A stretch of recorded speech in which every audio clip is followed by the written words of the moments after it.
মানে একটুখানি ঝড় হলেই যাবে। এবার এই জঙ্গলের পরে একটা খাল আছে, এবার ওই খালের পরে বড় জঙ্গল, তারপরে পড়বে নদী। এটা মাছ দেখো কতটা মাছ আছে। এটা কি মাছ? এটা তেলাপিয়া মনে হয়। তো বলে না যে মাছে পানিতে সমান, এখানে সেই পরিস্থিতি দেখতে পাচ্ছ।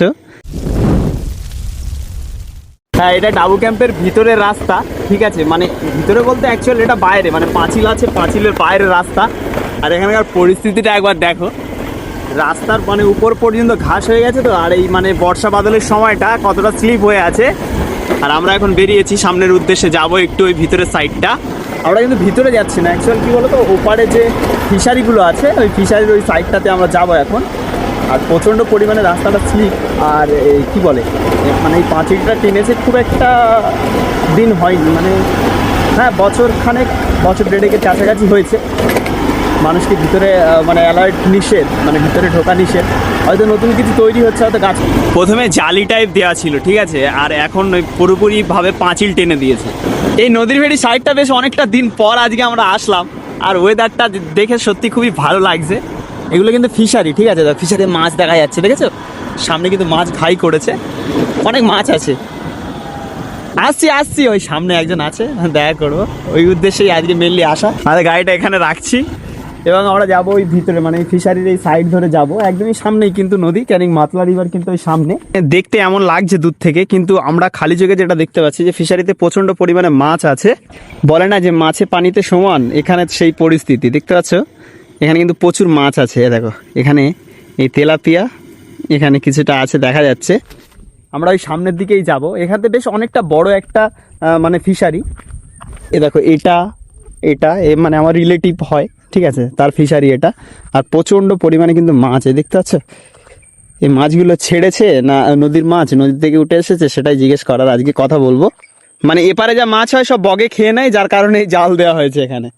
আর এখানে মাছ ঘাই করছে। দেখো কি দিচ্ছ ওখানে, খাবার দিচ্ছ নাকি?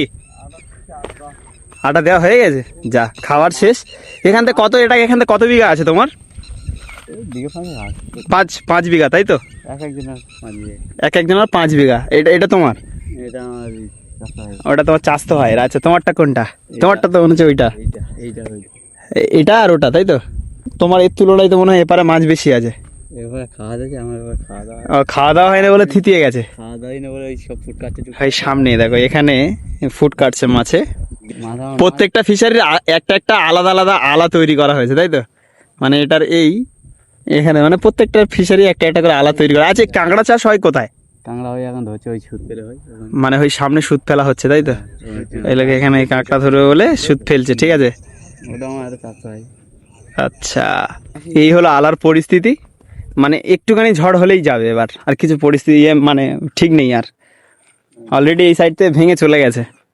আমি অনেকদিন আগে এসেছিলাম, এসে এই জায়গায় মানে ওই সামনের ওই জায়গাটায় এসে ভিডিও করে গেছি।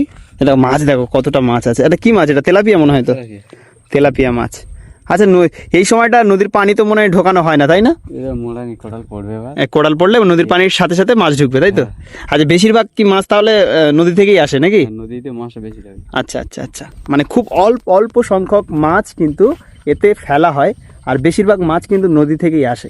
আর এমন একটা কিছু সিস্টেম করা আছে, সেটাই আমি আপনাদেরকে দেখাবো, যে ওই সিস্টেমের কারণে মাছ যখন ভিতরে আসে আর বাইরে বেরোতে পারে না, ঠিক আছে। দেখো সামনে ওই সব জায়গাগুলো ফাঁকা আছে, এখান থেকে এই আছে পাইপ সিস্টেম। এখান থেকে নদীটা খুব একটা বেশি ডিস্টেন্স নয়, ঠিক আছে। আর ওই নদীর জল যখন আসে ভিতরে, ওই জলের সাথে সাথেই কিন্তু মাছ ভিতরে চলে আসে। এটা হলো সেই ঘন জঙ্গল, যে জঙ্গলটা বেশ অনেকটা বছর সময় লেগেছে তৈরি হতে, তাই না? এখানে আরও গাছ ছিল, অনেক বড় বড় গাছ ছিল, সেই গাছগুলো মারা গেছে কোনো ঝড়ের কারণে, হয়তো ভেঙে পড়েছে। কিন্তু এখন আবার সেই জঙ্গলে পরিণত হয়েছে। এই জঙ্গলের পরে একটা খাল আছে, এবার ওই খালের পরে বড় জঙ্গল, তারপরে পড়বে নদী। অনেকটা দূর এখান থেকে, মানে বেশ অনেকটা দূর। আমরা যত মনে করি যে এখান থেকে খালটা কাছাকাছি, নদীটা একটু দূরে। আর এই জঙ্গলের ভিতরে অনেকেই এসে হারিয়ে গেছে, ঠিক আছে। আগে মধু ভাঙা হতো বা অনেক কাজ, কাঁকড়া ধরতো মানুষজন। এখনও পর্যন্ত নদীর ভিতরে, মানে যখন জঙ্গলের ভিতরে জঙ্গলের সাইডে যায়, তখন গিয়ে কিন্তু ওখানে কাঁকড়াও ধরে। এই গাছটা দেখো দূর থেকে দেখলে মনে হয় যে রজনীগন্ধার মতো লাগছে, কিন্তু না, একদম ওই ফুল আর এই গাছ একসাথে দেখলে মনে হয় যে রজনীগন্ধার মতো লাগছে। কিন্তু এ দেখো হড়গোশ কাঁটা বলে এটাকে। হড়গোশ কাঁটা যে গাছ হয়, সে গাছ খুব খাতারনাক, মানে গায়ে লাগলে একদম ছিঁড়ে চলে যায়, পুরো পাতা পর্যন্ত কাঁটা এর। এই দেখো এ দেখো এখানকার পরিস্থিতি এই, মাছ যখন এখান থেকে ঢোকে সেটা কেমনভাবে ঢোকে সেটা আমার এই দাদাকেই জিজ্ঞাসা করবো এখন। তাহলে বলো যে মাছ কিভাবে এখানে আসে প্রথমত? প্রথমত এই জায়গাটা আছে, এই জায়গা এটা নদী আর এটা ফিশারি। মানে এপারটা নদী, নদীর সাইড, আর এপারটা ফিশারি। একটু উঁচু করে কাটানো আছে, এটা অনেকটা উঁচু করে কাটানো আছে, তাই তো? এটা যখন জোয়ার ওঠে আচ্ছা। তখন মানে ভরে যায়, নদীটা ভরে যায়, আচ্ছা। তখন হালকা করে জল উপরে যায়, হ্যাঁ।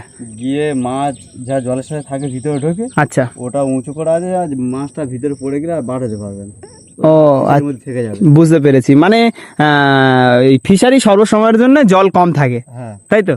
কম রাখতে হয়। আর ওখানে ওই পাইপ বসানো আছে নিচে। আচ্ছা আচ্ছা। ওই পাটা দেওয়া আছে, ওখান থেকে যখন একটু জল বেশি হয়ে যাবে আচ্ছা আচ্ছা। ওই জলটা ওই পাইপ থেকে বার হয়ে চলে যাবে।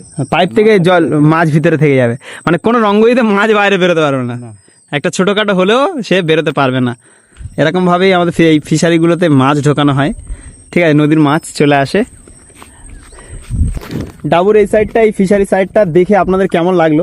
আর সত্যি বলছি একটা ঠান্ডা ওয়েদার যেন, মানে এখানে জনশূন্যহীন, কোনো মানুষজনকে দেখতে হবে না হঠাৎ মাত্রে, ফাঁকা একটা জায়গা। আর ন্যাচারাল সৌন্দর্য সত্যি বলছি অনেকটাই ভালো লাগে, যখন ফাঁকা সৌন্দর্যগুলোকে আমরা উপভোগ করতে পারি মন থেকে, বা মন খুলে উপভোগ করতে পারি। এটাই সত্যি খুব ভালো ভালো একটা দৃশ্য আজকে আপনাদের সঙ্গে শেয়ার করার চেষ্টা করলাম। আশা রাখছি যে আপনাদের ভালো লেগেছে। অবশ্যই ডাবুর এই এই জায়গাতে আপনারা কারা কারা এসছেন তারা অবশ্যই কমেন্ট করবেন। আজকে এইটুকুই দেখানোর ছিল। শেষ পর্যন্ত দেখার জন্য সকলকে অসংখ্য ধন্যবাদ।